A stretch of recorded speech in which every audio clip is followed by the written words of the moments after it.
Assalamu alaikum wa rahmatullahi wa barakatuh. Bienvenue dans ce podcast Grandeur musulmane. Je me sens si heureuse d'enregistrer ce message pour toi aujourd'hui, car je sais ô combien ce sujet, en fait, il est important, subhanallah, et je dirais même primordial dans la vie d'un musulman, d'une musulmane. Mais évidemment, je parle à toi, ma sœur, donc sans plus attendre, rentrons tout de suite dans le vif du sujet, Inch'Allah. Mais avant ça, dis-moi. As-tu déjà ressenti ce vide, même en accomplissant tous tes objectifs? C'est-à-dire que, en fait, tu coché toutes les cases, tu sais, de la réussite, mais malgré ça, malgré les réussites, tu as vraiment cette sensation désagréable que, en fait, quelque chose d'essentiel manquait, comme si tu ressentais vraiment un grand vide malgré tout. Et en vérité, beaucoup de musulmans confondent leur mission de vie avec des objectifs terrestres. Obtenir un diplôme, fonder une famille, bâtir une carrière, avoir la grande et belle et vaste maison, aider les autres, etc. Des objectifs honorables, certes, et bien entendu, mais est-ce vraiment là la raison pour laquelle tu as été créée, ma sœur? Aujourd'hui, je veux te poser une question. Pourquoi es-tu là? Pourquoi es-tu ici sur Terre? Pourquoi ton âme a été insufflée dans ce monde? On t'a peut-être toujours parlé du fait de servir les autres, les créatures, de faire du bien autour de toi, mais en réalité, ta véritable mission est bien plus profonde, bien plus pure encore. Ta raison d'être est de réaliser pleinement le tawhid dans ta vie.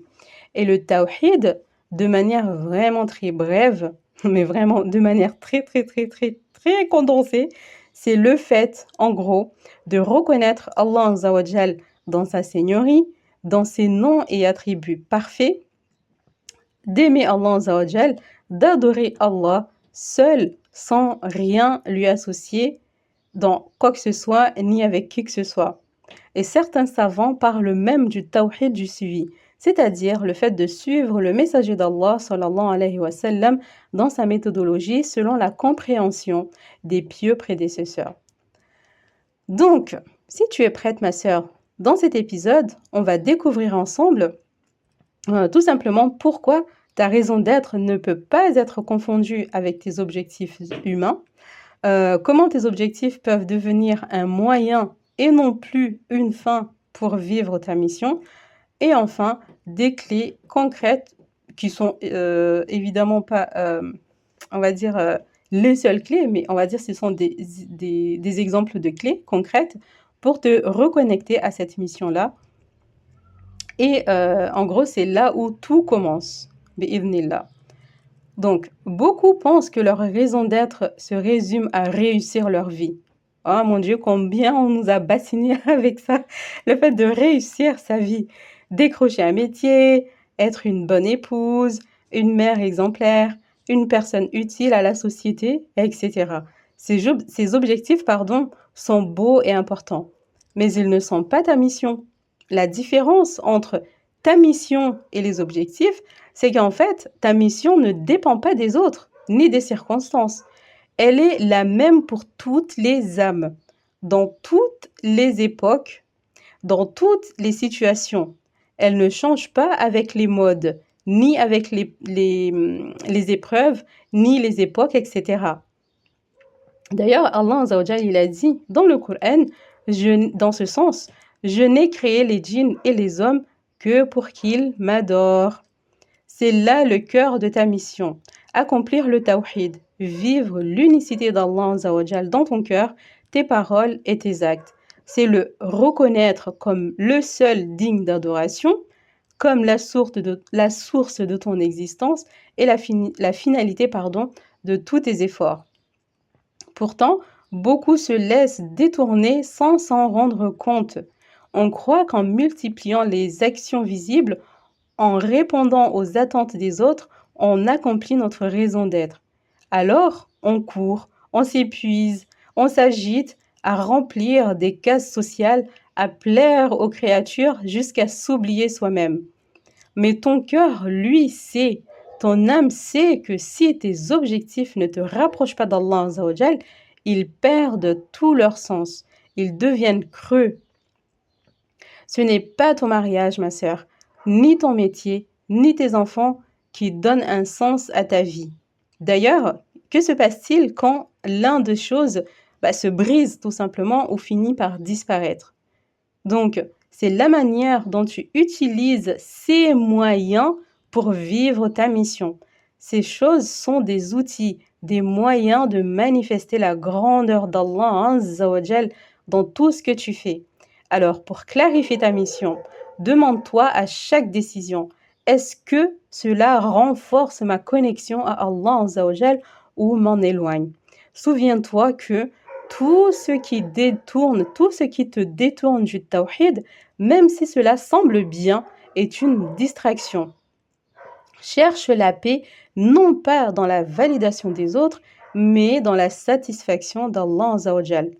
Comprendre cela, c'est cesser de courir après des objectifs pour eux-mêmes et commencer à les voir comme des moyens au service de ce pourquoi tu as réellement été créé. Et vraiment, c'est un réel game changer. Vraiment. Une fois que tu as compris que ta mission est de réaliser le tawhid, tu peux enfin voir tes objectifs pour ce qu'ils sont, tout simplement. Ce sont des outils, des étapes qui te permettent de grandir, de servir et d'adorer Allah Azza wa Jal à travers ta vie. Mais comment concrètement aligner tes objectifs à ta mission? Donc, ici, ce sont vraiment des exemples que je donne, mais ne prends pas ça comme si c'était la vérité ultime. Ce sont simplement des exemples pour t'aider, Inch'Allah. Donc, la première étape, Inch'Allah, c'est d'intentionner chaque objectif, c'est-à-dire le fait d'avoir l'intention. On va dire que l'intention transforme les actions ordinaires en actes de foi. D'ailleurs, les savants parlent du fait que les adorations sont de diverses formes, de différentes formes, quoi, en gros. On a notamment les adorations qui découlent de la législation d'Allah Azza wa Jal, comme le fait de prier, les adorations du cœur, le fait de jeûner, d'aller au Hajj, etc. Puis on a aussi les adorations à travers les sphères de ta vie, comme tes domaines de vie, quoi. Donc, ainsi, quand tu conscientises ça et que tu te mets à vivre cela de manière intentionnelle dans ta vie de tous les jours, au quotidien, en fait, tes journées se métamorphosent, ta vie se métamorphose, car tu sors d'adoration en adoration. Ranger ton foyer devient une adoration quand tu le fais avec l'intention, par exemple, de faire de ton lieu de vie un endroit beau et agréable, car quand tu te dis que, en fait, Allah Azza wa Jal est Al-Jamil et il aime la beauté, donc par rapport à ça, en fait, tu agences ta maison ou tu organises ta maison ou tu prends soin de ta maison en inspiration par ce nom d'Allah Azza wa Jal, en fait, le fait de faire ça, tes actes se transforment en actes d'adoration. Ou encore, si tu le fais avec l'intention que les membres de ton foyer puissent mieux se reposer afin de gagner en énergie, gagner en force pour mieux accomplir leurs actes d'adoration, alors tu en es récompensé et tu ne verras plus jamais tes tâches ménagères de la même manière. Là, je t'ai donné l'exemple des tâches ménagères, mais tu peux transposer ça, en fait, à ton sommeil, à ton travail, au fait de t'occuper de tes enfants, de ton mari, quand tu te soignes, etc., etc. Vraiment, c'est vraiment dans toutes les sphères de ta vie. Ensuite, la deuxième étape, c'est d'évaluer tes objectifs régulièrement. Parfois, on commence avec de bonnes intentions. Tu sais, quand tu te maries, tu te dis, je vais me marier pour accomplir la moitié de ma religion, pour cheminer vers Allah Azza wa Jal avec mon époux, se soutenir mutuellement, etc. Puis, on finit par s'y perdre au quotidien avec les difficultés de la vie, etc., ou les rêves. En fait, on finit par s'y perdre. Donc, pose-toi cette question. Est-ce que cet objectif me rapproche d'Allah Azza wa Jal ou est-ce que je me suis laissé séduire en fait par des désirs éphémères ou par les tumultes de la vie qui m'en éloignent complètement? Si la réponse est non, aie le courage de réajuster et de te réformer, bi'idhnillah. Ensuite, la troisième étape, c'est d'accepter tout simplement les limites. Tu n'as pas à tout faire en fait, ni à tout réussir. Ce qui compte, ce n'est pas la quantité de ce que tu fais, mais la qualité de ton lien avec Allah Azza wa Jal dans ce que tu fais et le fait que cela aussi soit conforme à la législation d'Allah Azza wa Jal et que ça soit réalisé avec une sincérité vraiment que pour Allah Azza wa Jal et que cela puisse durer dans le temps. Et souviens-toi, tes objectifs ne doivent jamais prendre la place de ta mission, ils doivent rester des serviteurs de ta mission et jamais des maîtres. Une belle invocation à garder en tête est celle-ci.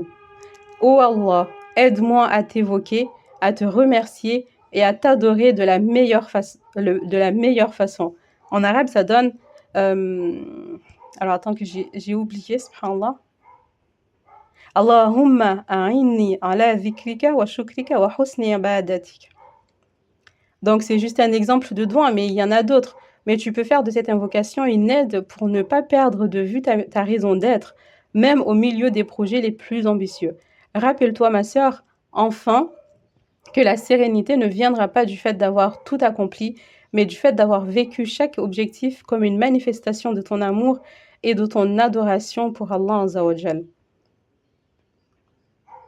Et cette cohérence entre tes objectifs et ta mission donne vraiment du sens à ta vie et tout simplement ça transforme chaque pas en acte d'adoration.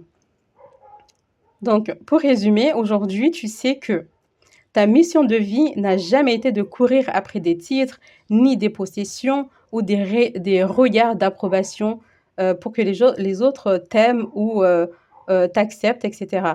Ta mission a toujours été, et cela depuis ta naissance jusqu'à ta mort, le fait de vivre le tawhid, de mettre Allah Azza wa Jal au centre de ta vie, à la première place dans ton cœur et dans tes actes. Et dans ce voyage, en fait, tout simplement, tes objectifs ne sont que des routes vers Allah Azza wa Jal. Ils n'ont de valeur que s'ils te rapprochent de ta mission. Alors, respirons, recentrons-nous, recentre-toi. Ne laisse plus personne te faire croire que tu es ici pour servir des créatures ou remplir des cases. Tu es ici pour adorer ton Créateur et manifester sa grandeur dans tout ce que tu entreprends.